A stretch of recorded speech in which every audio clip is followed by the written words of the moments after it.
Assalamualaikum warahmatullahi wabarakatuh. Saya Mutiara Fatimah Apriliani dari kelas manajemen 20E. Di sini saya akan menjelaskan mengenai pelaporan segmen, evaluasi pusat investasi, dan penerapan harga transfer. Ada dua pengambilan keputusan. Yang pertama, pengambilan keputusan tersentralisasi. Berbagai keputusan dibuat pada tingkat manajemen puncak dan manajer pada jenjang yang lebih rendah bertanggung jawab atas pengimplementasian keputusan-keputusan tersebut. Pengambilan keputusan terdesentralisasi memperkenalkan manajer pada jenjang yang lebih rendah untuk membuat dan mengimplementasikan keputusan-keputusan penting yang berkaitan dengan wilayah pertanggungjawaban. Selanjutnya, desentralisasi dan pusat pertanggungjawaban. Sistem akuntansi pertanggungjawaban adalah sistem yang mengukur berbagai hasil yang dicapai setiap pusat pertanggungjawaban menurut informasi yang dibutuhkan para manajer untuk mengoperasikan pusat pertanggungjawaban mereka. Idealnya, sistem akuntansi bertanggung jawab mencerminkan dan mendukung struktur dari sebuah organisasi. Perusahaan yang memiliki beberapa pusat pertanggungjawaban biasanya memilih salah satu dari dua pendekatan pengambilan keputusan untuk mengelola kegiatan mereka yang rumit dan beragam. Selanjutnya ada alasan mengapa melakukan desentralisasi. Di antaranya, mempermudah mengumpulkan dan menggunakan informasi lokal, memfokuskan manajer pusat, melatih dan memotivasi para manajer segmen, meningkatkan daya saing, serta membuka segmen-segmen ke berbagai kekuatan pasar. Selanjutnya ada jenis utama pusat pertanggungjawaban. Ada 4 pusat. Yang pertama ada pusat biaya, ada pusat pendapatan, ada pusat laba, dan ada pusat investasi. Selanjutnya yaitu pengukuran kinerja pusat investasi dengan menggunakan laporan laba rugi, variabel, dan absorpsi. Pusat laba dinilai berdasarkan laporan laba rugi, akan tetapi laporan laba rugi perusahaan secara keseluruhan tidak terlalu berguna untuk tujuan ini. Oleh sebab itu, mengembangkan laporan laba rugi segmen untuk setiap pusat laba adalah suatu hal yang penting.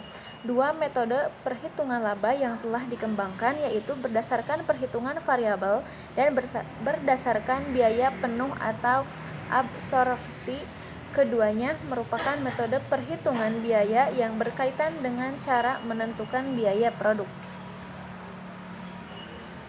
Selanjutnya, penghitungan biaya ada 2. Yang pertama, perhitungan biaya variabel menekankan perbedaan antara biaya manufaktur variabel dan tetap. Perhitungan biaya variabel atau variable costing yang disebut juga perhitungan biaya langsung hanya membebankan biaya manufaktur variabel ke produk. Biaya ini meliputi bahan baku langsung, tenaga kerja langsung, dan overhead variabel. Perhitungan biaya observasi membebankan semua biaya manufaktur pada produk, bahan baku langsung, tenaga kerja langsung, overhead variabel, dan overhead tetap. Overhead tetap adalah hal-hal yang menentukan biaya produk. Menurut perhitungan biaya absorpsi, overhead tetap dipandang sebagai biaya produk, bukan biaya periode. Ada penilaian persediaan pada perhitungan biaya absorpsi. Persediaan akhir mencakup biaya bahan baku langsung, tenaga kerja langsung, overhead variabel, dan overhead tetap per unit. Pada metode perhitungan biaya variabel, persediaan akhir hanya mencakup biaya bahan baku langsung, tenaga kerja langsung, dan overhead variabel. Laporan laba rugi dengan menggunakan biaya variabel dan absorpsi. Metode perhitungan biaya variabel dan absorpsi dapat mengakibatkan angka laba bersih yang berbeda. Perbedaan tersebut terjadi karena jumlah overhead tetap yang diakui sebagai beban kedua metode. Beban penjualan dan administrasi selalu dikeluarkan dari laporan laba rugi dan tidak pernah muncul di neraca. Selanjutnya, ada hubungan antara produksi, penjualan, dan laba. Hubungan antara laba menurut perhitungan biaya variabel dan laba menurut perhitungan biaya observasi berubah ketika hubungan antara produksi dan penjualan berubah.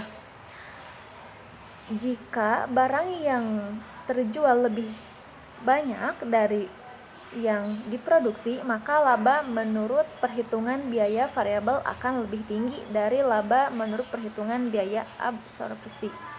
Jika produksi lebih kecil dari penjualan, maka persediaan berkurang. Jika produksi sama dengan penjualan, maka persediaan awal sama dengan persediaan akhir. Selanjutnya, perlakuan overhead tetap pada perhitungan biaya absorpsi. Perbedaan antara perhitungan biaya absorpsi dan variabel terletak pada pengakuan beban yang berhubungan dengan overhead tetap. Menurut perhitungan biaya absorpsi, overhead tetap harus dibebankan pada unit yang diproduksi. Jika kelebihan atau kekurangan overhead yang ditetapkan tidak material, maka akan tutup dalam harga pokok penjualan. Setiap unit masuk dalam persediaan akhir mengandung overhead tetap yang ditetapkan. Overhead variabel yang juga dapat ditetapkan terlalu tinggi atau terlalu rendah diperlakukan dengan cara yang sama jika jumlah yang ditetapkan terlalu tinggi atau terlalu rendah itu material, maka dialokasikan di antara barang dalam proses barang jadi dan harga pokok penjualan. Selanjutnya ada pengukuran kinerja pusat investasi dengan menggunakan ROI. Pengambilan atas investasi ROI adalah sama dengan laba operasi atau aktiva, operasi rata-rata aktiva, operasi bersih rata-rata sama dengan nilai buku bersih awal ditambah nilai buku bersih akhir dibagi 2. Margin dan perputaran ROI sama dengan margin dikali perputaran sama dengan laba operasi atau penjualan dikali penjualan atau aktiva operasi rata-rata. Apa sih yang dimaksud dengan ROI? ROI yaitu Return of Investment atau yang disebut dengan ROI adalah besar persen profit yang bisa didapat dari total jumlah aset investasi. Dari definisinya, bisa dikatakan juga bahwa ROI adalah perhitungan yang bisa menunjukkan tingkat seberapa efektif seseorang atau perusahaan mempertaruhkan dana dalam tanam modal berupa investasi. Selanjutnya ada keunggulan dan kelemahan. Keunggulan terbagi menjadi 3 bagian. Yang pertama, mendorong manajer untuk fokus pada hubungan antara penjualan, beban, dan investasi. Yang kedua, mendorong manajer untuk fokus pada efisiensi biaya. Yang ketiga, mendorong manajer untuk fokus pada efisiensi aktivitas operasi. Adapun kelemahannya terbagi menjadi 2 bagian. Yang pertama, menyebabkan fokus yang sempit pada profitabilitas divisi. Yang kedua, mendorong manajer untuk fokus pada kepentingan jangka pendek dengan mengorbankan kepentingan jangka panjang. Selanjutnya, ada yang disebut mengukur kinerja pusat investasi dengan menggunakan laba residu dan EVA. Laba residu adalah perbedaan antara laba operasi dan pengambilan minimum yang disyaratkan atas aktiva operasi perusahaan. Secara matematis dirumuskan laba residu sama dengan laba operasi dalam kurung TK pengambilan min dikali aktiva operasi rata-rata. Adapun yang disebut EVA yaitu Economic Value Added adalah sistem manajer keuangan untuk mengukur laba ekonomi dalam suatu perusahaan yang menyatakan bahwa kesejahteraan hanya dapat tercipta jika perusahaan mampu memenuhi semua biaya operasi dan biaya modal. Secara matematis dirumuskan EVA sama dengan laba operasi dalam kurung persentase biaya modal aktual dikali total modal yang dipakai.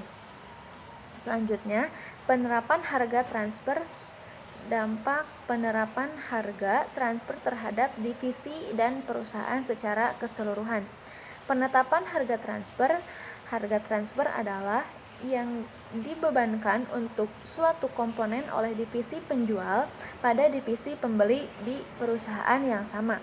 Kegunaan harga transfer terbagi menjadi dua bagian. Yang pertama, memfokuskan perhatian para manajer atas kinerja subunitnya sendiri.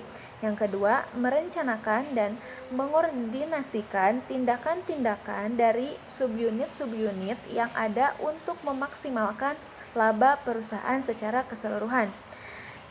Adapun pengaruh penetapan harga transfer terbagi menjadi dua bagian. Yang pertama, biaya bagi divisi pembeli, dan yang kedua, pendapatan bagi divisi penjual. Mungkin hanya itu yang dapat saya sampaikan. Kurang lebihnya mohon maaf. Wassalamualaikum warahmatullahi wabarakatuh.